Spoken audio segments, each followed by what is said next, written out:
Today we have with us friends from African countries and from India. We would hold a discussion on the teacher education programs in these countries, issues, concerns and problems faced by them. I'll request each of them to introduce first.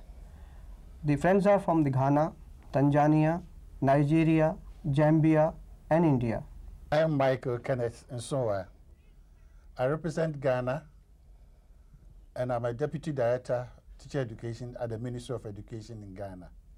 We are in charge of teacher training in Ghana, both for pre-service and in-service.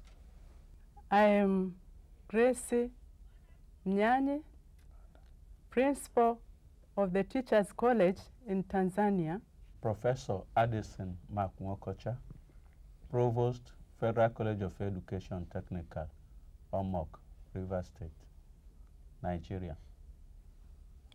I am Blyson Mzumara, Principal at the National In-Service Teachers College in Zambia. I am Dr. S. Srikanta Swami, working as a professor in one of the Institute of Advanced Studies in Education in India. I have involved in both pre-service as well as in-service education.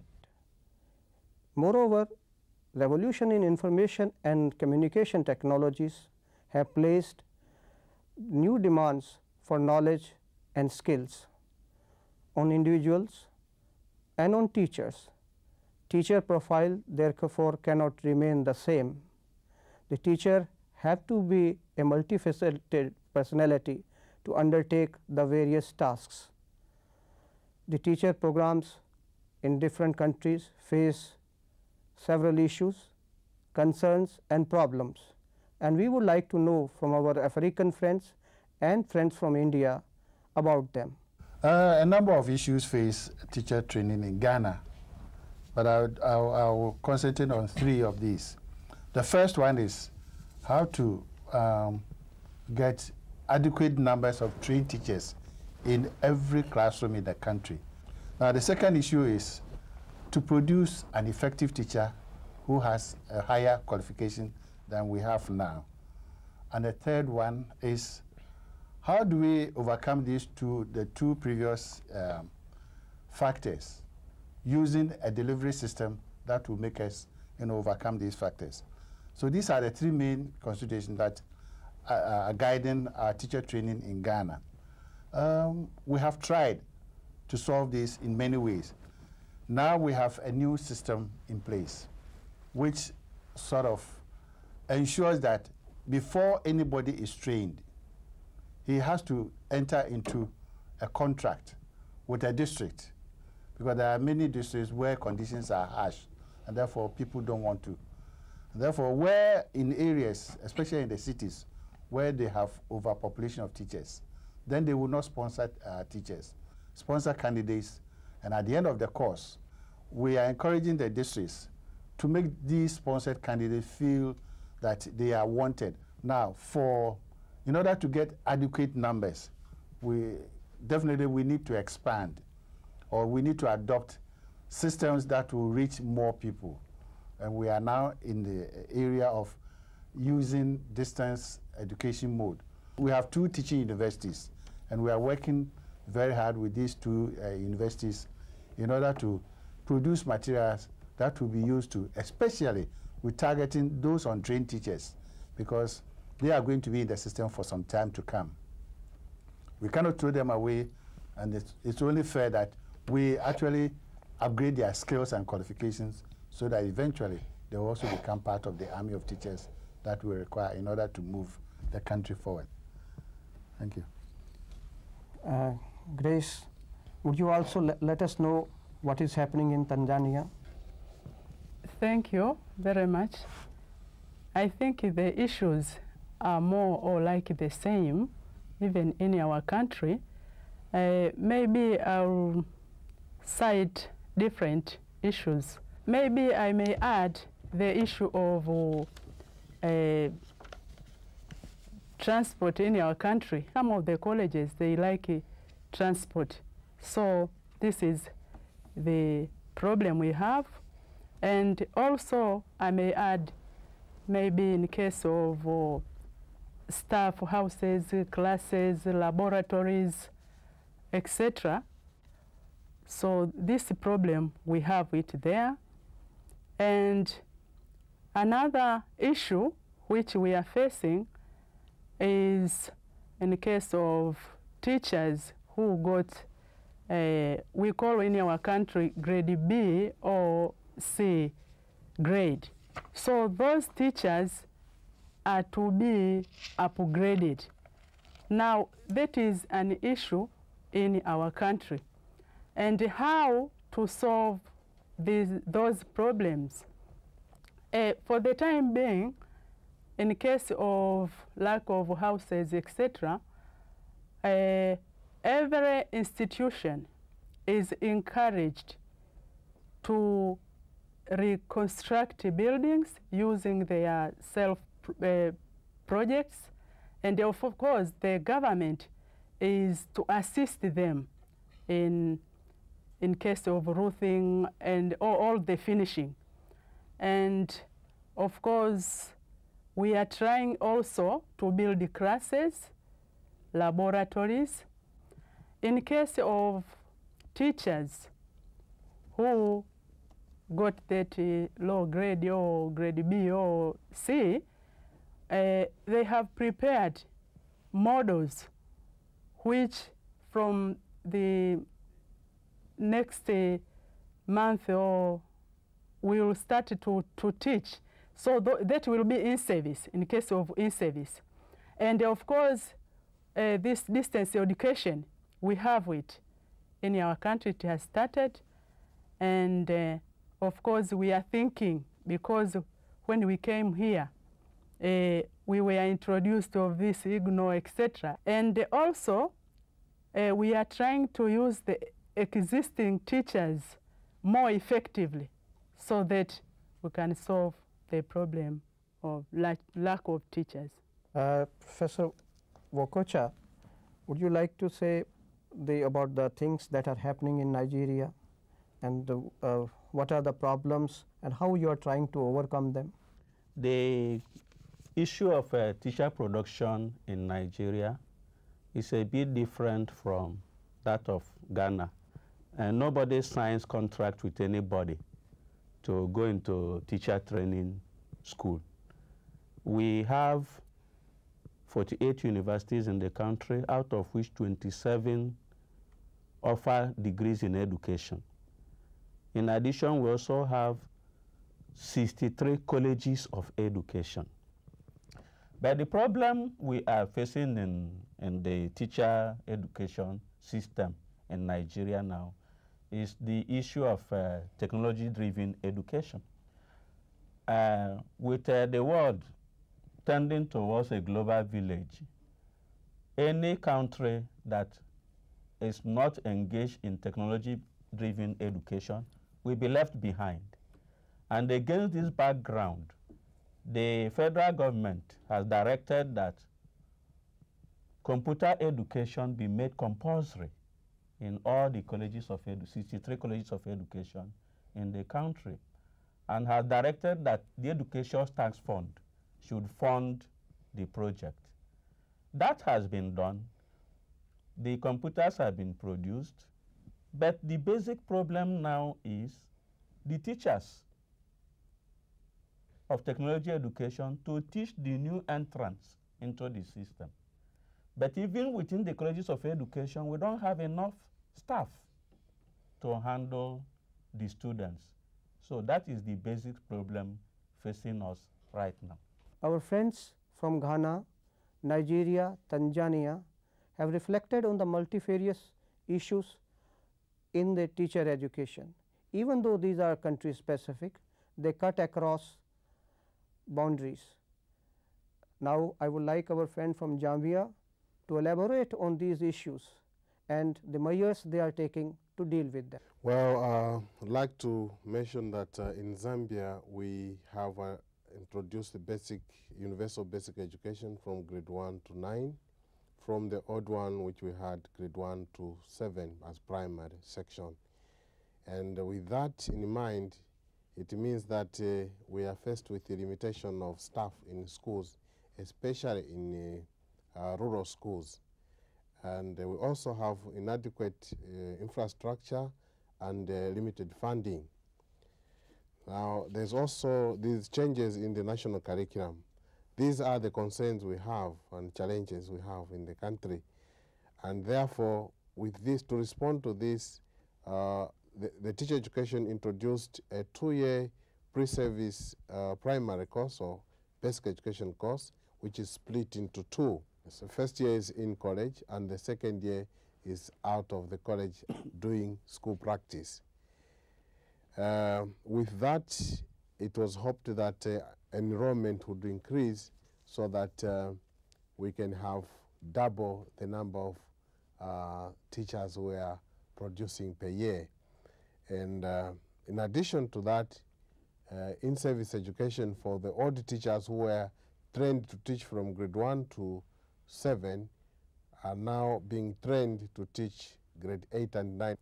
And we have gone countrywide to train all the teachers in upgrading so that they can handle from grade 1 up to grade 9. We also have in-service program for the secondary section. With this, we also feel that we may be able to meet the challenges. With the changes in the national curriculum, we have components in the training part of this in-service so that the teachers are introduced to these new changes and new challenges so that as they go in the field, they don't have much of the problems. Some other problems that we have are that some rural teachers have actually no access to the computers, but those in town, their schools are training the pupils on computer technology. So for those who are in towns, some tailor-made courses are given to them so that they are able to handle the computer technology effectively. Otherwise, some of the issues that have been raised here are quite similar to what we have in Zambia. And then the other aspect I would like to mention is that the primary school section, that is the basic school section, the entry qualifications for those who go to train in these places and these colleges is 3 O-levels, and they should have at least 3 more passes. In other words, they have to have a school certificate. But currently, we see that those who are able to go to university, because of limited places, we have only 2 universities. So the only way is to go to the primary teacher training college, where they can, even if they have very good O-levels, they find themselves in primary teacher training colleges and train from there and try to do in-service until they finish their degree level. Currently, the country is trying to introduce degree courses in the secondary teacher training colleges so that we may have enough graduates to handle the senior secondary section. We hope by next year this will start because plans have already been drawn. Thank you, Mr. Mujumara, for elaborating on issues in teacher education and the measures you are taking to improve the teacher education, teacher competencies in your country. Dr. Kantaswamy, are there issues over and above brought to our attention by our African friends and how we are handling them in India? We strongly believe that the quality of education depends upon the quality of teacher training institutions.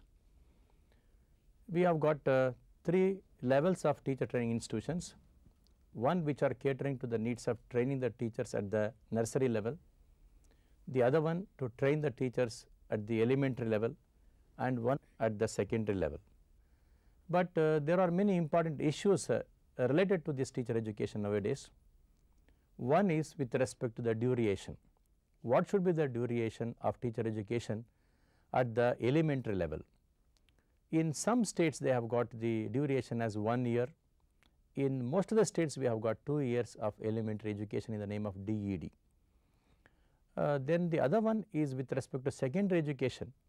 In some institutions we have got 2 years, and in most of the states we are having only 1 year, And in some of the regional institutes of education they had earlier 4 years integrated course in the name of BSc Ed or BA Ed. Now we are having the distance education or the open learning mode, and many people have been benefited.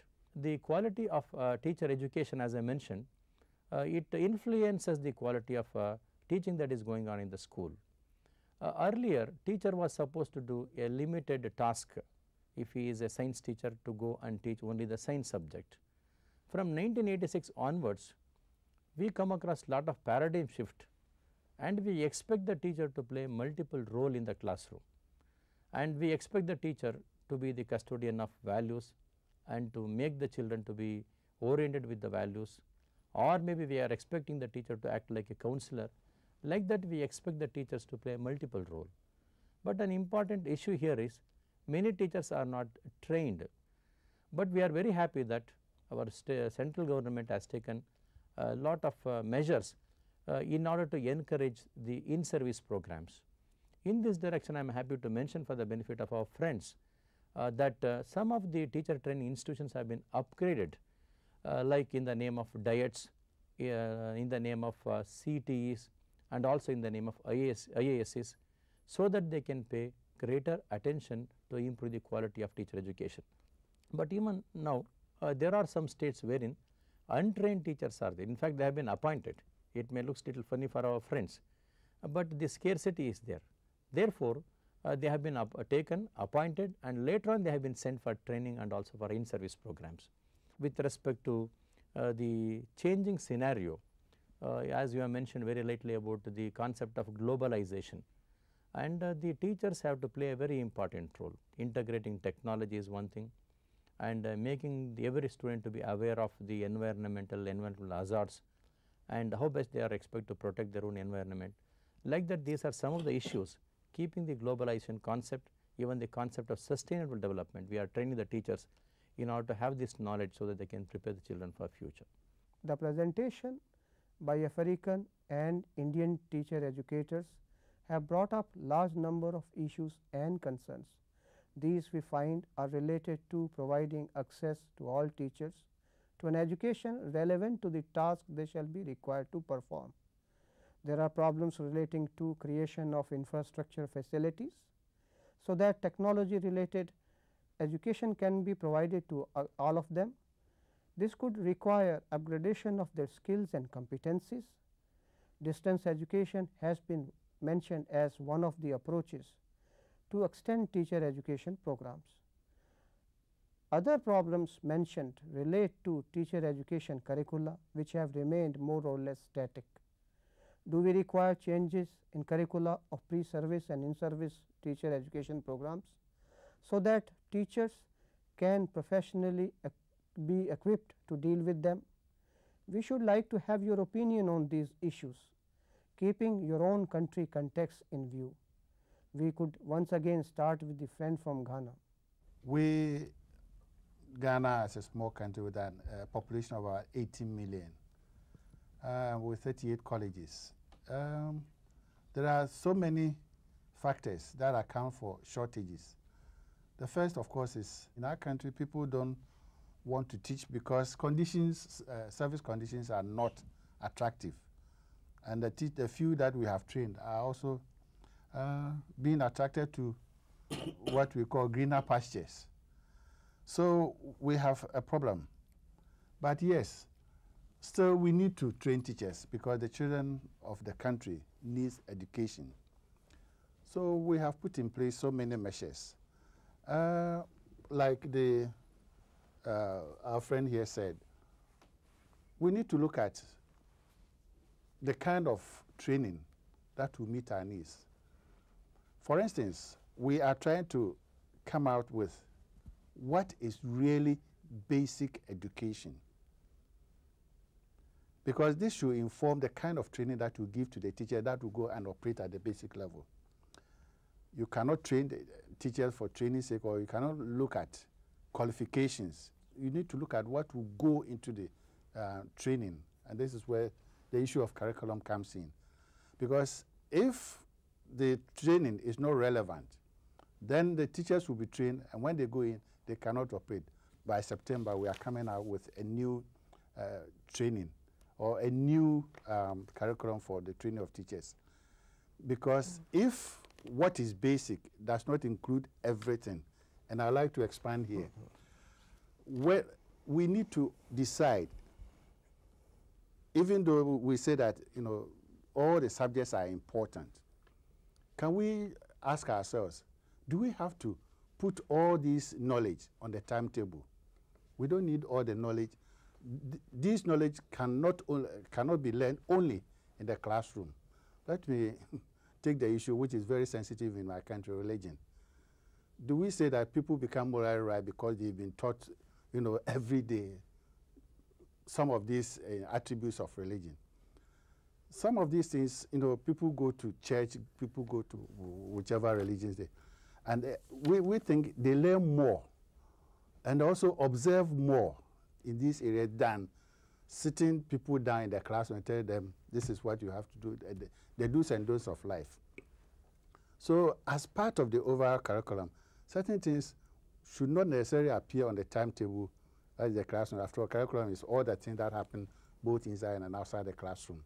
So that the whole college environment will cater for all these aspects so that there will be more time in order to produce the effective teacher who has a lot of knowledge in the subject areas rather than expanding our resources to cover almost everything. In the end, we don't achieve. So that if we think in today's world, communication is very important, therefore we need to stress literacy. If we think counting or numeracy is important, we stress that. If we think the environment, children need to know the environment, then we stress that. So that these will form the core of the subjects. Dr. Nsawah mentioned about certain focus so that the content related information can be given. Their knowledge in certain areas can be upgraded. Their computer knowledge can be strengthened. Do you think beside these areas, what are the other areas which will require attention in the curricular concerns? Our curricula from basic school up to teachers college was mainly in part of the academics. Now, from maybe 2 years back, the curricula changed and was focusing much in the case of work study. That if a student, let's say a student finish his primary school, he may do, even if he may not be employed, he may engage himself or herself to do certain work in order to equip herself or himself. And even in teachers' colleges, student teachers are engaged much in methodology and concentrating also in these subjects which they may themselves, while in their working areas, they may skill themselves to do different works. Computer knowledge is there and is encouraged in schools. Almost every teacher's college has got a computer. In remote areas, there is no electricity, etc. That's why they are encouraging much to do these work skills, where a teacher can equip himself or herself while he is or she is in working areas. So I think this new knowledge is globalization, etc. I think is good, but we should focus on the environment we have and on the teachers we are producing. GRACE has brought out certain issues about the environment we should focus on. We would now like to know what is happening in Nigeria about the curriculum changes and how they are coping with them. In 1977, there was national policy on education, and we launched a new educational system tagged 6334. 6 years of primary education, 3 years of junior secondary, another 3 years of senior secondary, and then 4 years of tertiary education. Now, this curriculum, which was drawn up in 1977, has been revised 2 times, one in 1981 and another one in 1998, to ensure still that we have education that will serve the needs of the people. A new minimum standard was just released a week before I came to India, which again spelled out the programs that anybody that passes through Teachers College must go through for you to be a complete and useful teacher. You see, we have been talking about distance education and so on. There's really intellectual hunger in Nigeria. There are many people who want to go to school. And because of that, the 48 universities, the 63 colleges of education, and up to 37 polytechnics couldn't absorb all the students that want to go to school. So what happened was that institutions engaged on distance education, certain study centers here and there for a few years ago.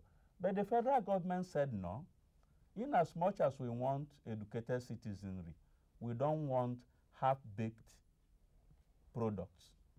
So the federal government clamped down on these institutions and closed down the study centers.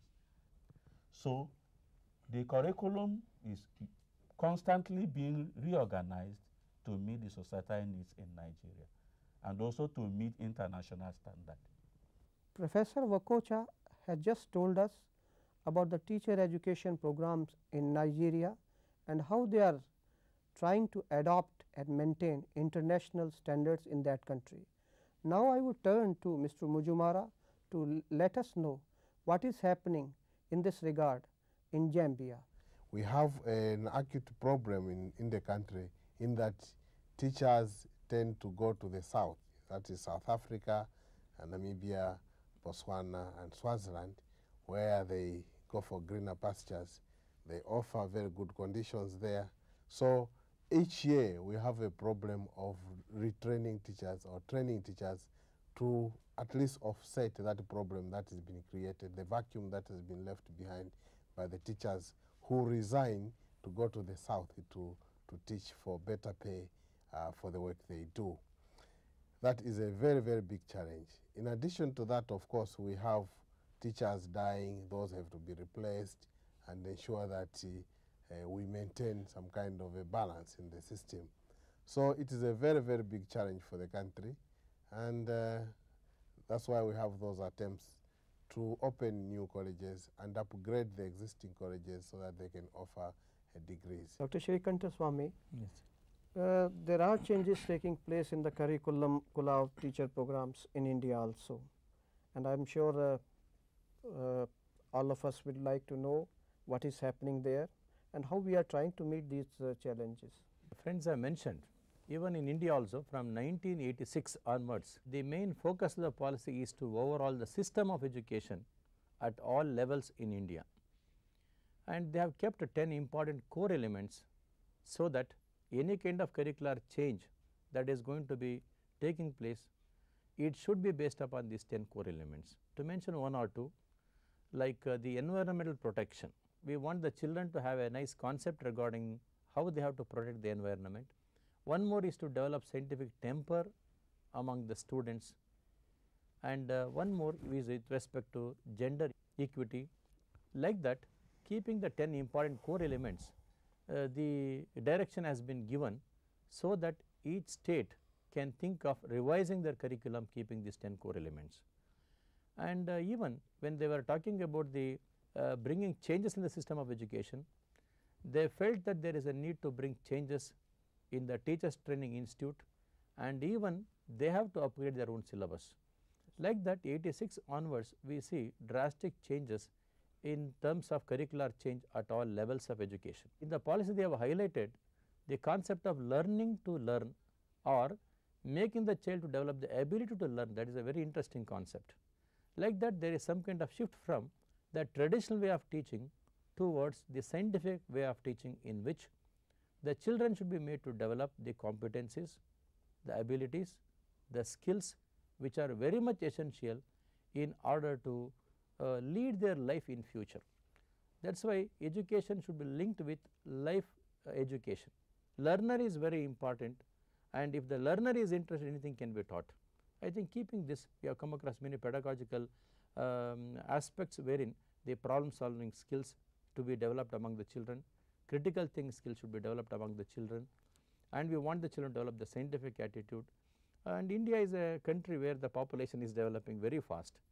Therefore, we want the children to have a very clear cut idea about the causes for this and what would be the consequences. In that, in our teacher education curriculum, population education has been introduced as one of the component, environmental education as one of the component, information technology, educational technology is one of the component. Like that, in the teachers training level also, in the name of electives, many new subjects have been included, including the special education. In the policy they have mentioned that there should be equal opportunities for all sectors of people to get education. That is called equalization of educational opportunities. And even in the national curriculum framework of 2000, which has come very recently, they have specifically given the objectives with which we are supposed to give education at the elementary level and also education at the secondary level. In the name of Sarva Shiksha Abhiyan, that is the latest concept our central government has launched, and in India we have faced few issues relating to the dropout rates. It was quite high earlier, enrollment rate was very less now, earlier it was more. Therefore, they wanted to see that in the name of universalization of elementary education, we want to see that every child should come to the school. Like that they have fixed up the target 2003, 2005 and 2010. Like that many kinds of innovations are going on at the administrative level, and things which are changing at the pedagogical level and things which are changing at the curricular level. So, we have been able to develop understanding into the issues and concerns which each country is confronted with, and the measures they are taking to overcome those problems, address those issues and concerns. I thank all of you for participating in the discussion.